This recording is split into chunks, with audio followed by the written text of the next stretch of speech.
Nursing চাকরির ক্ষেত্রে duty 6 ঘন্টা এবং চাকরি করার প্রথম স্টেপেই এই 6 ঘন্টা ডিউটি করে বাংলাদেশে প্রতি মাসে আনুমানিক বেতন হিসেবে 20,000 থেকে 30,000 টাকা পাওয়া যায়। এবং বাইরের দেশে নার্সিং চাকরির ক্ষেত্রে প্রথম স্টেপেই প্রতিদিন 5 থেকে 6 ঘন্টা ডিউটি করে প্রতি মাসে বাংলাদেশি টাকায় আনুমানিক বেতন হিসেবে 2 লক্ষ থেকে 3 লক্ষ টাকা পাওয়া যায়। প্রিয় দর্শক, welcome to our YouTube channel. আশা করি আপনারা সকলে ভালো আছেন। আজকে আমাদের আলোচিত বিষয়টি হলো ইন্টার পাস করার পর কেরিয়ার হিসেবে নার্সিং কেন বেছে নেবেন। আজকে আমি 2টি প্রসেসের মাধ্যমে আপনাদের সম্পূর্ণ ইনফরমেশন দেব। প্রসেস দুটি হলো নার্সিং পড়ার সুবিধা এবং নার্সিং পড়ার অসুবিধা।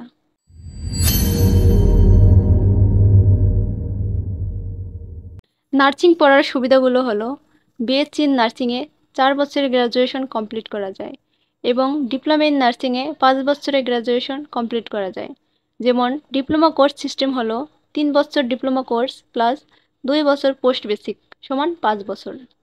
বিএসসি ইন নার্সিংয়ে 4 বছরের গ্র্যাজুয়েশন কমপ্লিট করার পরে নার্স ও নার্সিং কলেজে ইনস্ট্রাক্টর হিসেবে ও অন্যান্য পদে চাকরি করতে পারবেন। ডিপ্লোমা ইন নার্সিংয়ে 3 বছরের কোর্স কমপ্লিট করে নার্স হিসেবে চাকরি করতে পারবেন। ডিপ্লোমা ইন নার্সিংয়ে 3 বছরের কোর্স কমপ্লিট করে তারপর 2 বছরের কোর্স পোস্ট বেসিক কমপ্লিট করে নার্স ও নার্সিং কলেজের ইনস্ট্রাক্টর হিসেবে ও অন্যান্য পদে চাকরি করতে পারবেন। বিএসসি ইন নার্সিং ও diploma in nursing course complete করার পরে ঘরে বসে থাকতে হবে না। কোর্স কমপ্লিট করার পরেই লাইসেন্স পরীক্ষা দিবেন। লাইসেন্স পরীক্ষায় পাশ করার পরে নার্স ও নার্সিং কলেজের ইনস্ট্রাক্টর হিসেবে ও অন্যান্য পদে চাকরি করতে পারবেন।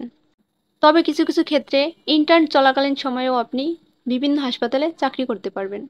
নার্সদের সবচেয়ে বড় সুযোগ হয়েছে বাংলাদেশে গ্র্যাজুয়েশন কমপ্লিট করার পরে বাইরের দেশে চাকরির সুযোগ রয়েছে, কারণ বাইরের দেশে নার্সিং প্রফেশনটা অনেক সম্মানজনক। নার্সিং চাকরির ক্ষেত্রে ডিউটি 6 ঘন্টা এবং চাকরি করার প্রথম স্টেপেই এই 6 ঘন্টা ডিউটি করে বাংলাদেশে প্রতি মাসে আনুমানিক বেতন হিসেবে 20,000 থেকে 30,000 টাকা পাওয়া যায়। এবং বাইরের দেশে নার্সিং চাকরির ক্ষেত্রে প্রথম স্টেপেই প্রতিদিন 5 থেকে 6 ঘন্টা ডিউটি করে প্রতি মাসে বাংলাদেশি টাকায় আনুমানিক বেতন হিসেবে 2 লক্ষ থেকে 3 লক্ষ টাকা পাওয়া যায়।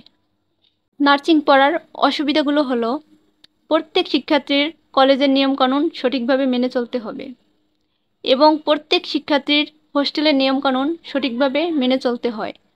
নার্সিং কলেজের পরীক্ষার ক্ষেত্রে এবং বার্ষিক পরীক্ষার ক্ষেত্রে 60% মার্কে পাস হয়। চাকরির ক্ষেত্রে প্রতি সপ্তাহে 1 বা 2টা করে নাইট করতে হয়। তবে নার্সিং পড়ার ক্ষেত্রে এবং চাকরি করার ক্ষেত্রে অসুবিধার থেকে সুবিধা বেশি এবং অন্যান্য প্রফেশনের তুলনায় নার্সিং প্রফেশনে কেরিয়ার গঠন করা যায় অনেক সহজে এবং কম সময়ে। আশা করি আপনারা সম্পূর্ণ নার্সিং রিলেটেড বিষয়গুলো বুঝতে পেরেছেন। আপনারা সকলে নার্সিং ভর্তি হওয়ার পূর্বে আমাদের এই ভিডিওটি অবশ্যই দেখবেন এবং আমাদের ভিডিওটি সবাই বেশি বেশি শেয়ার করবেন, যাতে আমাদের ভিডিওটি সকলে দেখতে পায় এবং আমাদের ভিডিওতে অবশ্যই লাইক করে দেবেন। এত সময় আমাদের সাথে থাকার জন্য সবাইকে অনেক অনেক ধন্যবাদ এবং আপনাদের যদি কোনো প্রশ্ন থেকে থাকে অবশ্যই আমাদের কমেন্ট বক্সে কমেন্ট করে জানাবেন। আমরা প্রত্যেকটি কমেন্টের উত্তর দিয়ে থাকি। আজকে এই পর্যন্তই। সবাই ভালো থাকবেন। ধন্যবাদ সবাইকে।